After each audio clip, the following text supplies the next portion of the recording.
Simula ngayong araw alas 7 na ng umaga hanggang alas 4 ng hapon ang pasok ng mga empleyado sa mga lokal na pamahalaan ng Metro Manila.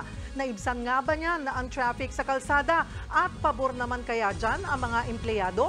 Nasa frontline ng balitang yan, si Shyla Francisco.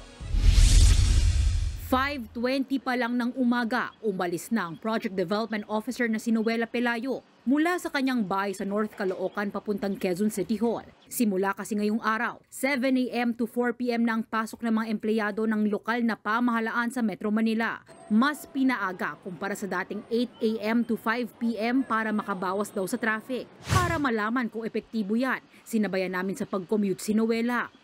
Mula sa bahay, sumakay siya ng tricycle. Pag ganito nag-tricycle ka na mas late, nata-traffic ka ba? Minsan po kasi minsan palabas pa lang dito sa amin sa may subdivision na traffic na rin po, lalo pag may mga estudyante. Pero ngayon? Ngayon hindi siya ma-traffic. Kaya mas okay. Sumakay din si Noela ng bus. Siyempong walang masyadong pasahero kaya komportable siyang nakaupo.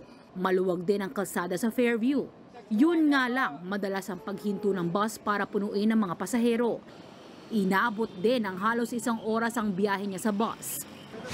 Sumakay din siya ng jeep pagkatapos. At eksaktong 6:41 a.m. nakarating siya sa Quezon City Hall. Ang buong biyahe inabot ng 1 oras at 20 minuto. Kaunting diferensya kumpara sa 1 hour at 30 minutes hanggang 2 hours niyang biyahe noon. Pero para kay Noela, worth it pa rin naman daw dahil mas komportable ang biyahe at maaga rin siyang makakauwi. Feeling ko po mas okay po yung uwi ng 4 p.m. kasi mas konti po yung kasabay.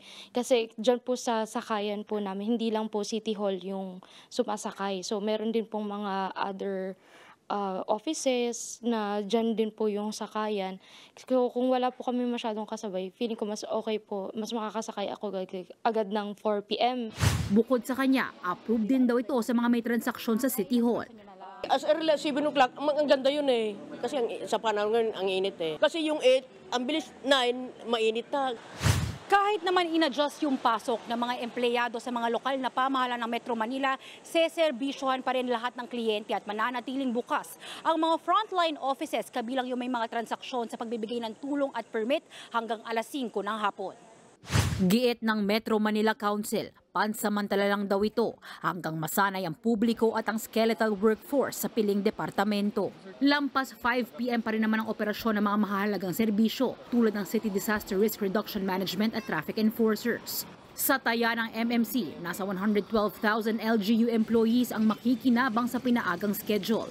Hindi naman po yan lahat traversing EDSA.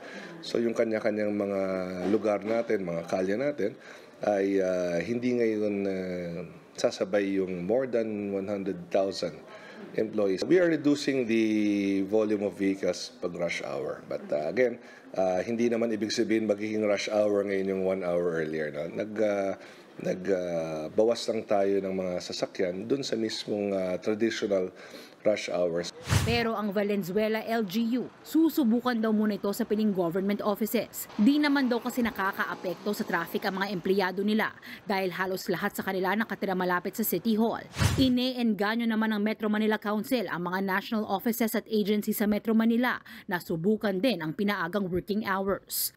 Nagbabalita mula sa Frontline, Shyla Francisco, News 5.